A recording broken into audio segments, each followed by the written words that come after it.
passé, on a dit beaucoup de choses. Tu as un slogan, tu as la puissance de slogan. Année de bruit, année de bruit. Mais qu'est-ce que mon année a été? Est-ce que Simbi on a continué au fêter? Voilà la logique où on a dans un esprit affectif. Il faut esprit d'abord, il y a raisonnement, il y a réflexion. Hein? Que aux Alara on a fait juste pour fêter. Tout le monde a Yesu a fêté tant à Pâques. A fêté avant de pas fêter. Mais il s'est plus retiré dans la réflexion. Azo sambe la place au monde que vie oyo nazo kende il y a l'obscurité devant moi nazara déjà et kenge parce que bientôt je vais laisser ce monde. Qu'est-ce que je vais léguer? Donc le bilan c'est important.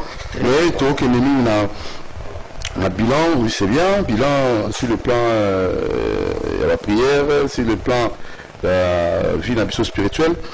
Mais les autres qui ont côté la comment prier et nous avons exaucé et la règle nous pour ça dans Zambie parce que le nous présent au Colango et comme mon à l'église est belé le la donation elle et l'on awa pasteur Philippe a organisé veillée de prière il y a kafu donc petit un ça est-ce que nous sommes dans Zambie avec exaucer exaucer qui tout il y a 2020 pour la 2021 nous avons avec exaucer le Lénicani.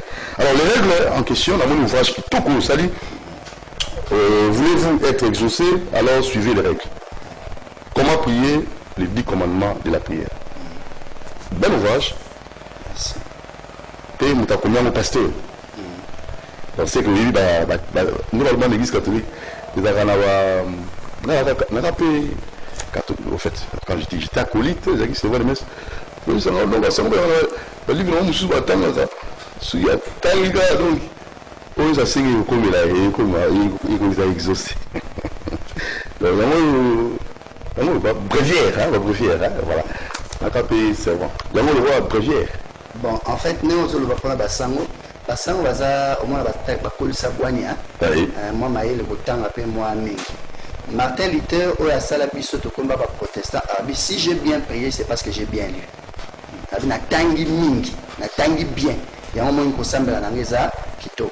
On a 4 livres parmi les 30 ouvrages ouvrages chrétiens, des ouvrages scientifiques. Nazolo Vanabatu, il y a des règles à suivre. On a Nzamba Yuka ou bien Nam Nazolo Bate, et ça au Bible et l'Opi. Ça vous permettre de faire verset, mais autant de sous verset 1. Na 2 Chroniques 17, le verset 26, autant dans la version Semeur. Il y aura version Oezolo Babou. Alors ils adressèrent au roi d'Assyrie en lui faisant dire: les populations que tu as déportées et que tu as fait habiter dans les villes de la Samarie ne connaissent pas les règles à suivre. Les règles à suivre pour adorer les dieux du pays. Alors ce Dieu a envoyé contre elles des lions qui les tuent parce qu'elles ne connaissent pas les règles à suivre pour adorer les dieux du pays. La version est l'année Babi. Au reçu de cette nouvelle, le roi d'Assyrie édicta l'ordre suivant: qu'on renvoie là-bas l'un des prêtres que vous avez exilés de ces pays, qu'il aille s'y établir et qu'il leur enseigne les règles à suivre pour adorer les dieux du pays. Là, on a le bien monté. On a dit baye ba règle ti baye na mboka bazui ba botoli na ba longi Israël mais ma belwana ezana ba règle à suivre nzamba ma belwana azana ba lulenga linga ka babundela bango ba yebite baye ba na ba oya bango ba forme na bango. Conséquence au lieu bazwa exaucement ba lion ba bimi bazo dévorer bango. Ozo s'imaginer les na tongo na zoya mbango vraiment na mbango parce que mission na chose à toujours na tongo na kutana ndeko moko pasteur à se présenter à Ebingai et puis si na yaki na manifestation ya vernissage autour ça la présentation il y a ba livre a bina auto ça la 2 mois de prière alors on a vu surménage à Makasi et là c'est quoi ça? Comment tu peux entrer dans la présence de Dieu et sortir avec un surménage? Ils ont la sensité. Vous comprenez? Donc on a compris qu'à continuer, mais il y a des règles. Alors, les règles ont été dans le lot. Il y a des bons événements. Les règles ça est belé. Voilà. Si tu as décortiqué nous faisons dans 4 livres, tu vas reconnaître la librairie où il y a Grand Lac, na Philadelphie, Funa, na bouclier de la foi na Ipen, pour on a bien en nous appelant au 099 270 49 49 tozongela ngo Badel numéro règle 099 270 49 49. Mais est-ce que vous avez bien là? Quand on peut ce numéro aussi, vous voulez, parce que goût on a lecture, culture on a la lecture, est-ce que pas trop bien Robert? Bato babengaka na bango mais eza exercice eza likambo ya bi émission te eza tala tosala bane ebele banda bokoko na biso totangaka te. C'est ça, hein? Omi bakoko na biso bakei batika biso balivre te. Est-ce que vous avez bien porté livre bato bayanda? So biso fo toyini tokotisa na génération oyo bakoko batika livre te toyini toyebisa bango ke fo botanga eza jeté. Monsieur ezalaki likambo ya kabelo wana likambo ya bakeche totie na mesa wana yebisi yo enga osila enga osila kabelo enga osila mais vous carrez les bébés là ça aussi enga osila la maison de séduire les hommes ta polémique merci pour la moment les téléspectateurs nous avons balingara bongo il y a un peu de succès dans l'émission. Je disais ceci pour comprendre d'abord la règle il faut d'abord prier les années. Si vous voyez bien le Congoté au salon en désordre. Qu'est-ce que la prière? Logiquement on nous a appris que la prière est un dialogue entre l'humain et les divins. C'est ça la prière. Je dis vrai, mais n'a pas 1 sur 10. N'a pas 1 sur 10. Dialogue entre les vivants. Dialogue entre celui qui est vivant et les divins. Zambé. Ils ont dialogue. Ils ont bongo. Mais ils ont vraiment un bongo. Ils ont un préalable peu comme un bongo. En fait, prière est un lieu, moment où tu entres dans le contact divin ou à Zambé. Pour na premièrement, si on continue à contact naïe, on a ouïe baye aza ndengeni. Ok. Vous comprenez? Si on y biété, ou qui nous ça m'amène sur ya buzoba. Il faut y baye aza nini, aza nani, aza on se manifester le lengeni. Pour na aza nani, na minute où toujours ba elle a continué la présence naïe, volonté naïe aza nini. Avant de faire il faut comprendre d'abord moto aza liboso nanga. Est-ce que si mon panga ali ko mamangate ozolanda est-ce que moto aza liboso nanga tozane en accord azo sepela nanga est-ce que moto aza liboso nanga nazo comprendre aza nani okoko yamba président de la république hein oyambie na ndako na moyebi te kaza président de la république ou pese ba honneur à président de la république ti ozova et o pese ba honneur à président de la république te lipambo lipe à président de la république au joangote ya on nzamba zo le bana bible ba celui qui me reçoit en qualité de prophète celui qui reçoit un de ses enfants en qualité de reçoit la bénédiction du prophète ozoma soko yebi qualité ya mututé beaucoup solo la ner la likolo ou raté nyonso. Mais il y a besoin de donc prier les lieux toujours kota de découvrir bon zambé et yandengeni awa makamba ngozandengeni. Donc c'est pas attitude mon et aussi une attitude prier les attitudes prier les amaloba des attitudes au kota au lobby me logoté mais attitude na eu sur exaucement to ça exemple banal non balobi na biso an avant qu'on fasse la monorote betara monoroboe une attitude wana sacrificateur atali alobi yo meli masanga habité za passer mutema moi na fongola butu monoro ezate mais pourtant azu exaucement un prière les amaloba te prière les état d'âme état d'esprit pour continuer premièrement pour nous découvrir interlocuteur na yo aza non. Alors, deuxième chose, prière est un lieu là où les chrétiens, Bananzambi, Bazo, Père de Lipamboli. Prière est un lieu, il y a mon pour nous découvrir, deuxième secret, ils ont Nanazanani. Si tu ne te découvres pas, tu risques de demander à Dieu des choses qu'on nous a déjà sapé salon. Donc, il y a une opération difficile. Hein? C'est difficile, mais il y a un simple chose. Mais non, pas difficile pour nous. Dans le cas où il y a autant être suprême. Être prier place à banquier. Kosenga. Il y a un moment où il y a un stress. Il y a un mois, il y a un stress. Pour la nini, moi je suis un bon à bagata bon à yumo. Pour nous on a banque comment qu'il faut c'est là. Et un bon à yum to tchani na banque. Et yum to yo tchamo mais pour nous rejoindre et comme les cas na bureau boy. Baluka boy signer document boy. Stress wana. So prière est commis pour na battre commis lié à stress. Bato à côté prière ba bimana ba AVC. Et ça normalité. C'est normal. Prière est un lieu Mais il faut la mine. On lui a sauvé trop pour son peuple. Bon, invité, on a affecté le bélo sur ma peuple. On a fait alors on a consultant. Il y a la matinale. Consultant à l'imbayoté. Non, on a une carte de c'est comme ça de Montier. Donc, prière. Lever le meilleur à notre DG, l'honorable Jean-Jacques Mamba, que nous saluons beaucoup avec son équipe. Donc, prière les lieux, n'a découvert, où Azali Boussou n'a interlocuteur, n'a Zanani. Azo fonctionner n'engeni. Il faut que nous ayons fonctionner n'engeni. N'a pas principe n'engeni. Ce qu'on kangi nous amène à pas principe sinon. Au sein de formule. Au sein de formule, au kangi de la principe naïe. Vous comprenez? Quand il y a la presse, nous avons mon on a découvert ce que nous avons su quand il a rejoint nous. Vous comprenez? Nous avons découvert comment on banque. Ah mon. Le prophète Elina Élysée. Donc, on a découvert qu'il y a un secret. Vous comprenez? On a découvert un secret. Vous remarquez, Eliazo Kende, Élysée, avec ça, Atingam a dit Pessangaï double portion. Puis à jouer. Bah, dans la prophète, bah, ça va être quoi? Bah, Oligazo Kende. Bah, Oligazo Kende. Mais ça va geste était mais il y a la cinq papa il y a makambo cinq les apasites mais c'est ce que mon air na mata o pesa mela yo quand ça net va dire que air wana zo mata o mon a été air amoni azo mata as entouré de chars abi mon père toi qui étais les chars d'Israël et ses équipages. Donc, à comprendre que pendant que soit l'eau, il faut à papa nanga. Ok. Alliance à papa. Papa n'a pas de héritage. Serviteur héritage. Alors, moi, on a aspect à serviteur, a mis pour qui a mis connecté le coup là, moi, abi papa. Après, atteindre ma valeur à tata. Abi you, tu savais que le coup la chat, bibi bundeli.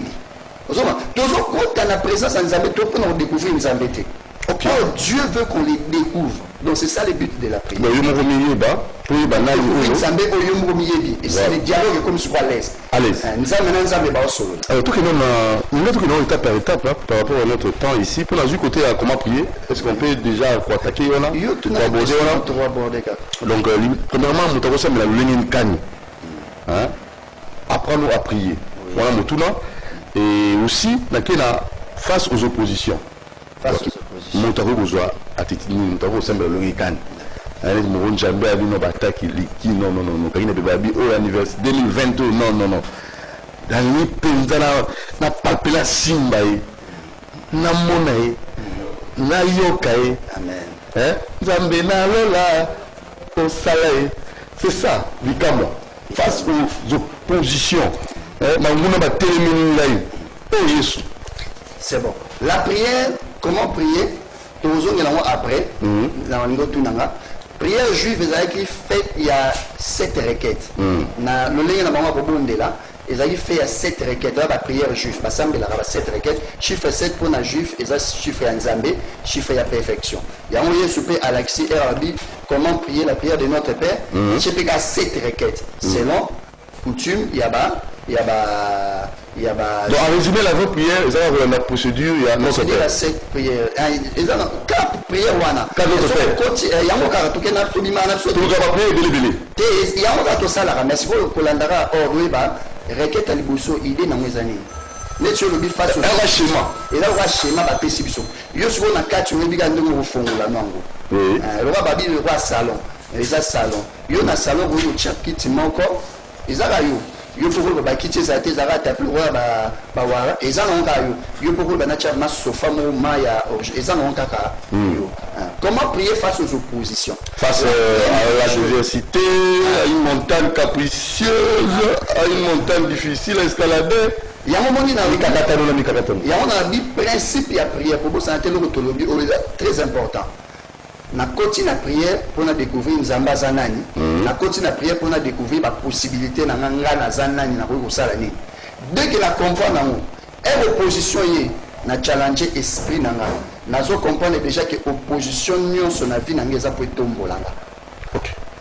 Opposition et ya peut échanger vie à moi. Oui. Parce que David est azolo na psaume 23. Oui. David azolo ba l'Éternel est mon berger. Je ne manquerai de rien. Avant la étape, il y a vie, il y a développement, il y a bon moyen. Avant expliquer que Nzambe azal ou la berger. Mobate Bambate. Et puis David se montre comme s'il y a un pâté. Mais tout le monde dit, elle qui n'a vallée de l'ombre de la mort. Oui. Quand je passe par la vallée de l'ombre de la mort, qu'est-ce que je fais? Je sais que tu es là. Et ça va un moment où tu as la certitude. L'opposition, il y a la vie, il y a une nuire. Nous avons dit que dans l'opposition, il y a la capacité. L'opposition, il y a révélé Yozanani. Nous avons dit que nous avons c'est bon, opposition de n'oubliez pas qu'un homme, un savant français a dit l'homme se découvre devant les obstacles. Donc l'homme se découvre devant les obstacles. Devant les obstacles, nous devons découvrir la capacité, le phénomène surnaturel. Ça, c'est là où il est. Et ça, c'est là où il est. Tout le monde appelle à l'éternel mon berger. David a dit malheureux la brebis. Mais elle a l'équipe à la vallée de l'ombre de la mort avant de sa certitude. Habite, tu dresses devant moi une table. A commis sur mon vandi par mon lieu séquito. Et ça, c'est que il lieu c'est ma titi. Devant l'obstacle. Devant l'obstacle. Il faut comprendre d'abord que l'obstacle est la bénédiction. Il faut déranger. Seul déranger au père de contrôle et Sylvie. Il faut comprendre que l'obstacle est un challenge pour nous. Devant chaque mur d'opposition, il y a une parcelle à remporter. Il faut comprendre que nous avons pambola. Mais nous sommes là où nous avons pas pambola batachaba opposition. Nous avons multiplié bien il y a jaune. Nous sommes là où nous avons pas multiplier bien il y a jaune. Et nous sommes là il y a opposition, nous sommes là il y a difficulté. Donc lorsque tu es face aux difficultés, pour battre que nous avons abandonné, pour battre que nous avons vraiment reçu kawapi. Non seulement on s'est prêté, mais on repère de paix. On repère de paix fort que pénal fait. C'est très dangereux. Donc, devant l'opposition, ils attendent au fond la muscle, la muscle de l'esprit, la muscle mental, on peut comprendre que les bandits sur lui. Si tu n'as pas d'opposition, c'est que Dieu ne veut pas te bénir. Si vous avez l'opposition, allez au bimbole qui s'en sans opposition. Remarque aussi dans tes frères. Le Bishop a enchaîné les gars 2 fois, papier en une fois. Donc, c'est que vous allez venir au monde extraordinaire. 2 fois ici, gars. Bapier, banini, c'est bon à venir mobile extraordinaire. Ce qu'il faut comprendre que chez nous il faut n'attendre maintenant. Ok, c'est émission là ça n'a pas. Attendez, typique qui n'a ça là. Bon, on est allé, mais yo ce que du bien mélanger. Yo ce qu'il faut comprendre que awa c'est que destiné mon qui toko ezali. Dieu. Dieu. Ezaka devant opposition. Christ pour akoma Christ ba ndokum se mukili mobimba. Et il a fallu qu'elle na quoi. La croix n'est pas un lieu d'humiliation, c'est un lieu où Dieu est en train de travailler ton humilité pour te préparer à la grandeur qui vient. Très bien. Face à la sécheresse dans notre vie, dans votre vie, nous avons Kauki. Donc, nous avons un Mungo, nous avons fait bana, Basumba, Atamungo. Sécheresse est possible et il y a le épreuve. Ça va? Mais une sécheresse qui perdure veut dire que Moutouana a ses maratés. Voilà encore. Soit à ses maratés, ma belé et à bien été. Et ça, dans le principe, il y a culture. Oui, ma belé a bien. De la même manière, il faut travailler comme Maëlle. Pour nous, il faut ma belé bien. Et tout là, tu es bien. Non, là, tu es bien. Non, na bêti mon côté est bien. Là, tu m'as veste, aux autres temps, on a fier. Mais la bêti, il y a style, il y a mon côté, parce que la bleu, il y a mon côté, l'étiquette, mais tout le monde s'est collé pour nous. Voilà, mon donc style, mon côté, ça ligne, il y a sa apologie. Nous avons la tête. Zamba le coup, pour que la tête, tu n'as pas. Zamba le coup, pour na donc sécheresse. Donc vous sécheresse est perdu, et vous menez. Et vous là, c'est la raison. Oui. La raison. Première raison, Toloba, Moutou a fait maraté. Après ça va dimiter. Après ça va dimiter, dimeza oublié, dimeza c'est master. Dimeza obligatoire. Dimeza le rôle là, même si on fait ta facture à SNEL. Est-ce que Moutou allait faire son merci? Non. Nzamba pesa que ça. Abizon ça 10. Et ana ngoko tout ko nzamba après sur l'autre. Kutu dimi mutu mususu mais c'est mieux pas. C'est non c'est quoi ça? Auto baba louange des sacrifices. Donc on ta zo louer nzamba pas ça ba sacrifice. C'est moi ces abelo aux longo là, aux autres pour investir pour la destinée na oya mutakolo bamboka oyo RDC mpiaka eleki prophète ozo nani écrivain mbanga la pasteur ozo banini mais soki mboka za na bokaoki est-ce que amona te que bato emati dollar ezo mata passe dollar emata makasi c'est vrai mais chômage peut d'aller il y a bien ça paradoxe au pays riche population pauvre président de le discours oui la poste sango un président est-ce que c'est ngiga président azape bien nde azana kana vieux tona mo passe président le souffler taza bien ala empire te ala la souffrance mentale pas comme le peuple na ezo prospérité mais il a semé na politique a semé attente a semé ba na ba audace lelo ememi placé à komi wana ozolanda yo pe na domaine na yo ata mboka eza na bokauki Israël abandi koseme wapi Israël a semé na kati ya désert Israël a bandu semé na désert Israël a semé na Égypte te Israël a bandu semé na désert semence eza kitoko so eza na era bokauki au moins yesu amoni bato bazopesa bambongo ebele mais mwasi moko boye azali na mpiaka abiye apesi mingi mpona nini taleki bango abiye apesi nyonso lelo akolia te alors à part semence ozolanda nabakisi eloko moko et puis non seulement wana yesu aketi alongola mpo azongisa bimawa nazongisela ye te soki azongiseli ye abomi ye atiki yango mwana mwasi toyete soki aliaki na butu wana toyebi te mais pourtant asemaki bien ce que avenir na ye ezalaki glorieuse. Donc ça dit, il y a d'abord la sémence, terre de sémence, ça va, et la qualité de celui qui sème. Oui, vous semez dans le tout, ma belle bien, mais qualité ça qualité ça tout le monde Kayana Abel. Pas que vous semez. Bah on a même pas sémence na bango. Ba sémence na bango c'est ça qui tout. Ils ont préfiguré la sémence sur yaki na futur. Tout le monde c'est qui et l'eau va m'abêter. Mais Zambalobi, Dieu n'a créé pas la sémence, Dieu n'a créé pas Caïn et sa sémence. Et l'eau va le Zamba boya boya Caïn. Si le biloko nyonso Caïn boya na Nzambe epese kanda. Dieu a créé Abel et sa sémence. C'est donc une numba aussi. Sémence de numba et bon oui, si vous pouvez ça pasteur, vous pouvez ça pasteur Ozwanae. Pasteur Abel était Ozwanae. Bible dit je vêtirai mes serviteurs de l'argent de la prostitution de tir. Pasteur a un problème. Yom to ça qui ndumba pasteur Zwango koboya te. Zwango qualité sémence. Si ko yo mundazo semer a ozwati. Pour la qualité qui est côté. C'est un rapport. Donc ces chercheurs, ils ont persisté, ils ont continué la vie. Ils ont continué la vie pour la qualité. Nous avons fait d'abord sur la qualité de la personne qui sème avant de regarder la sémence. Vous comprenez? Donc, ceux qui sont tout le monde a été ndoki. Après sur Mikate. Mikate en plus à Mwamba. Il y a Mwamba, sur le lien. Terrible. Mikate a battu ce sang on a bêté. Mais Moutouana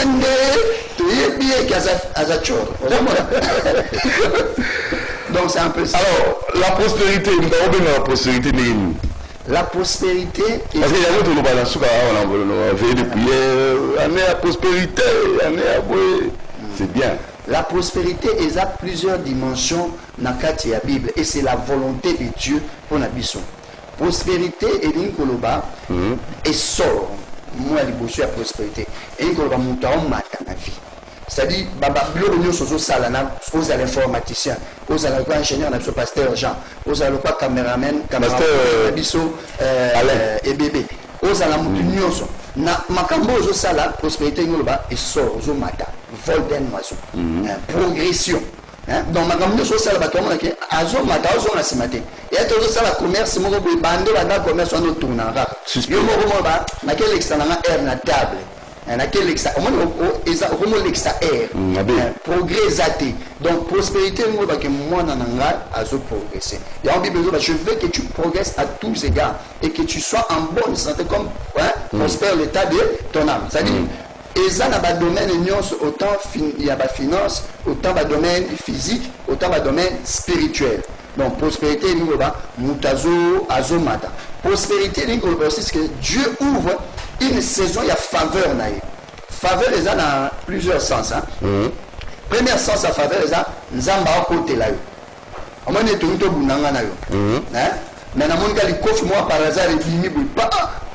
Il y a na waza sima.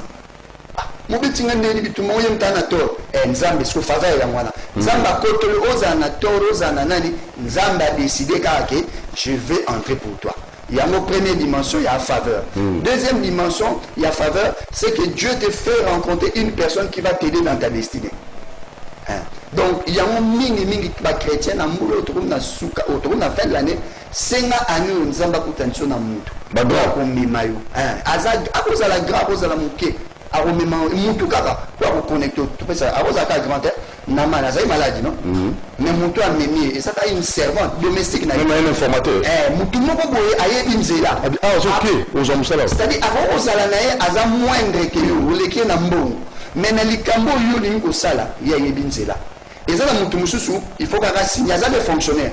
Mais celui qui a signé kaka, dossier dans le CNI, il faut wami. Mais il faut que tu aies un montant pour signer le dossier. Ça dit prospérité, ça n'a pas de domaine tout, mais prospérité, ça fait mental. Ça dit dans ton esprit, dans ton être intérieur, ma kambozo fuluka.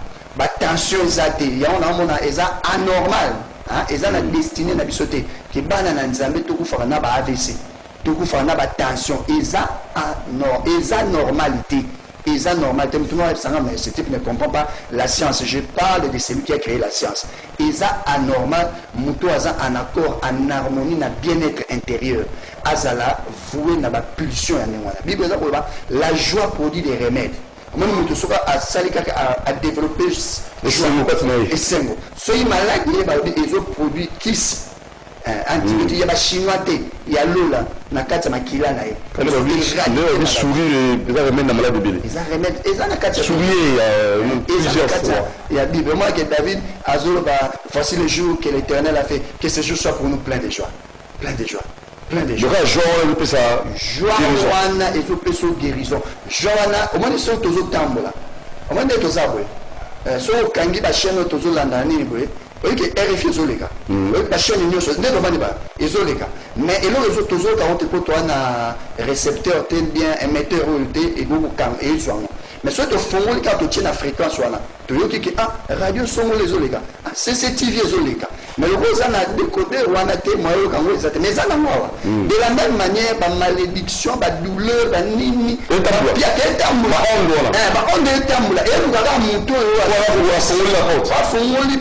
il y a moi aussi que je fais pour la bonheur. Ce qui nous arrive, nous avons comme ça. Les pensées positives, c'est pour les gens les pensées négatives attirent le malheur. Ce que je crains, c'est ce qui m'arrive. Très bien. Même Job, autant la vie à Job n'est bandé. Job pleurait comme pas possible. Job a dit et puis elle dit ce que je crains, c'est ce qui m'est arrivé. Donc elle a vendu pour non, père de bon. Et non, ça, et ça, alors, il a dit. Face à la maladie, nous avons la maladie ici, la caté, maladie héréditaire, la famille, tout ça. Face à la maladie, je sais qu'il y a beaucoup de gens qui sont malades. La Bible dit ceci dans 1 Corinthiens 6. La Bible dit les corps est pour les seigneurs est pour les corps. Donc nous autres, ils apprennent en colo apprennent en autres. Face à la maladie, il faut que tu aies une alliance et une guérison. La Bible dit vous me servirez, je vous bénirai et j'éloignerai la maladie du milieu de vous. Donc, vous avez le principe moko, nous sommes malades. Ils ont l'alliance où nous sommes basala. L'alliance mokoza, remède mokoza, na servir na nzambe. Na mi bonza na pona osala nzambe dans tous les domaines de notre vie. Kosala nzambe ngo bateke kusala na église té. Bato bazo saba ONG ya solo bazo yedi ba osala nzambe. Faire du bien à son prochain. Ozola na pourquoi ça l'alliance soit guérir. Ceux qui ont simbité, ils ont une alliance à travers l'huile d'onction. Tu peux prier. C'est lui qui est malade, qui appelle les anciens, qui puissent prier en loignant l'huile. Et ils appellent alliance et à guérison. Et ils appellent tout ce que la Bible dit par la foi, tout ce qui par les instructions. Va, jette-toi dans l'eau. Ami Boaki, cette fois, donc ils instruisent. Quelles sont les instructions qui sont liées à mon problème? Je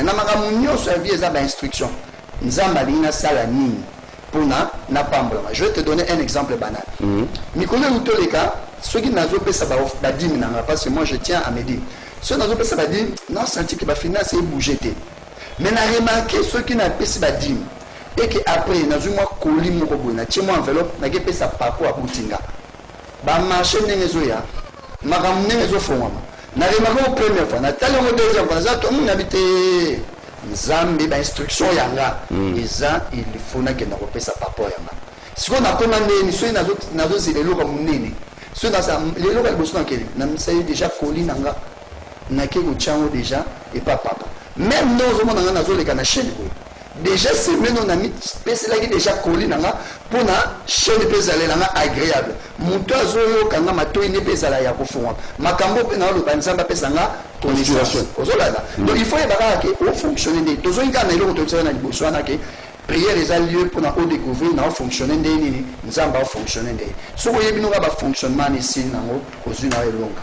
Très bien, alors tu comme la souka et c'est un peu la souka en vous là mais non malheureusement tout ça la réveillanté vous savez c'était tout connaissez qui incendie le cadre c'est là qui permet de faire la émission Kafou Kafou et vous êtes sans ignorer qui est aussi là même décor même plateau le promoteur Jean-Pierre Bagombo auto présenté tout souhaité merveille na maman Liliane Demba son épouse et toute sa famille tous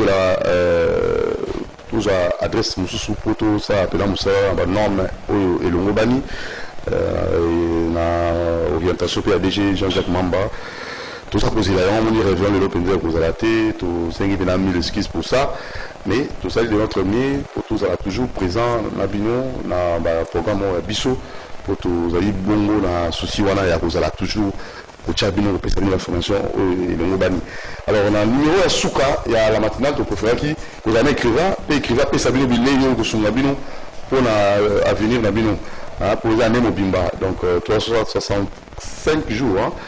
Monsieur il y aura solstice 366, 367, 4 ans. Équinoxe na solstice. Géographie donc pour me l'anniversaire alors on est très rapidement on va appeler pour ouvrir les anneaux et si vous avez zango na numéro de téléphone pour te pinza la souka pour la reculturer année na biso reculturer la matinale il y a année 2019. Merci beaucoup na plateau à CCTV te souhaiter plein de bonnes choses nzambe vraiment sunga ke plateau na biso fongwama makambo ezonga ki tokokoleka o ezalaki nzamba pesa ki o izikaki ezananga épreuve pour nzamba pesa o ya kitoko o ya bombeli biso pour na ko soutenir biso batunions baningi ko ceux qui veulent participer pour l'achat ya ba livre ou bien soutenir nous avons un numéro 099 270 49 49 099 270 49 49 wana bokoki kokomela biso bokoki kobenga biso pour tout le besoin oyo etali balivre olingi kotrouve balivre oyo nyonso eza 30 tokomi 30 livres eza baouvrage ya management baouvrage philosophique eza baouvrage ya prière oyo nyonso ya motivation ya bacombat spirituel kuta eza pratiquement 6 tomes oyo eza ekoyede moko na moko mpe comment créer son entreprise eza ebele eza 30 okoki kokuta biso na librairie oyo eza sur na croisement boulevard Huileries na coin wana okomona librairie Grand Lac okuta baouvrage wana soki oza mutu na kati ya église na Lingomba okoki kokende na église Philadelphie Funa epai ndeko na biso pasteur Atoms okokuta mpe balivre kuna soki oza na bato ya montikili ya Ngalema okokuta yango en face kaka université eza na église moko batie wana ya pasteur Ben eza bouclier de la foi voilà ba point de vente bino nyonso bolingi bokoma ba point de vente bokoki mpo kocontacte biso boza na librairie mais balivre peut-être eza ebele te biso tokoma 30 livres oyo tokoki koya koprésente yango epai na bino sinon meilleur vœu à ma famille meilleur vœu à tous ceux qui me connaissent en particulier le docteur David Manou mon ami meilleur vœu également à ma belle-mère Germaine et à Cathy et meilleur vœu à mes enfants, à toute la famille, que Dieu bénisse ma femme. Merci beaucoup. En tout cas, tout a été vraiment béni. Et on a souka vous là donc écoutez on a souka pendant l'année mais tant on est 2020 banda tout banda ko na yo ezala mingi pour pesi impulsion mususu booster secteur mingi ya vie ba Trisotin na biso. Et je crois que vous avez appris madame en 2020 tous allons toujours en collaboration pour édifier ba Trisotin na biso na ba internaute nous. Moi ba ve pour trouver na souka. Na pesi ba ve mais na zonyeli meilleur vœu aussi à mon père et à ma mère. Oui. Et à toute la famille qui sont à l'IPN Nyoka numéro 48. Vraiment que Dieu bénisse tous ceux qui me connaissent, mes amis, au Bazolanda, surtout mes téléspectateurs et CCTV. Vous avez été fidèles jusqu'au 31, vous méritez quand même le vœu le meilleur. Merci. Alors, on a visé bien été en souka. Parce que à Nemo Bimba, Bakazakna Bisso, Bakazakna Bisso, on a promoté la chaîne, Toki na DG, Toki na la directeur Nyoso, chef de service Nyoso, Toki na agent Nyoso, na Iki va la CCTV na Ralik, va le meilleur na Bino Banso. Et Tobosani Pété, monsieur, bienvenue en Simba dans l'Ancel. Merci beaucoup, Maison Keren, Topesio, merci, Namanso Oboko Sala, et Tobosani monsieur, son Excellence Florent Chiba, du CAB, il y a président Sassou Nguessou, on a Brazzaville, monsieur, bienvenue en Simba dans l'Ancel. Merci pour tout. Et tu as ici, dire qu'il y a Brazzaville, tout ça peut dire qu'il y a évidemment Camille. Pourquoi donc on a bien vu là, son excellence Florent Chiba, on a bien vu, la PCP, Awa, donc pour équilibrer ça les mains.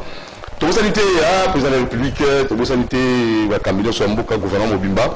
Vous êtes opposant donc opposition est important pour orienter Mboka qui est malamu et tout Bosani PT partenaire de notre CCTV ou Ndima CCTV Ezikate Bazali au Bazala Batranche Basomba Baspasa Bazala Arak le rôle de Timothée le rôle pasteur Nabiso Longongo et aussi c'est là que Bonamiste nani pasteur Rémi il est pénal Tigana Biso donc l'heure de vérité, il y a un Kimi pasteur Valentin, voilà, un fidèle à CCTV.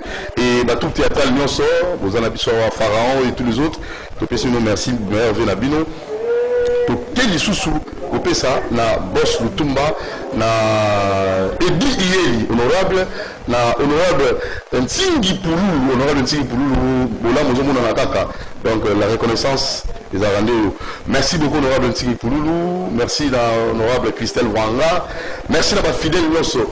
Au Bazala toujours pour fan de 5 sur 5 sur CTV Rally qui est salaté à Rolukango et la route du Seigneur et qui il faut le aider Magara.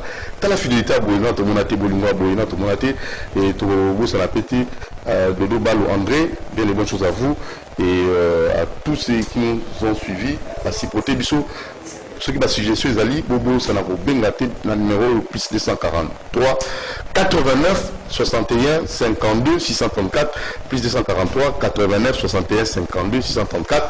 Levez le maire, papa Roger Montieri, maman Martine Thiel, en attache à Benza, à Pince Montieri, Fredo Montieri, Stéphie Montieri, Rebecca Claude Montieri, Léla Benza, et à toute la famille Benza, à qui? À Alain Kabongo, à Karine Bébé, meilleur vœu et joyeux anniversaire. Dans la régie, Fiston Atunga, levé le meilleur Nayo, et aussi Amoro Njambé. Alors, Doudou Montieri vous dit bye bye, déjà après moi, pub, et à 9h30, kiosque, avec Michel Kouapa, Royamba John Omombo, Serge Nseka, maître le communiqué qui pasteur, comment il a dit, FCC, Nani, Kakolongo Kima, amnésie, hein. Remède des amis. Coach. Il y a la soya. Soya. Nani, ça existe. T'es soya là. Soya là, soya. Soya là, soya. Moi, monsieur Moulin, Kounouna, l'homme depuis les 25 ans, carrière. Ah, la salut Petro. D'abord, on va te bénir, on va comme Mokim. Ciao, portez-vous bien et bonne suite de programme.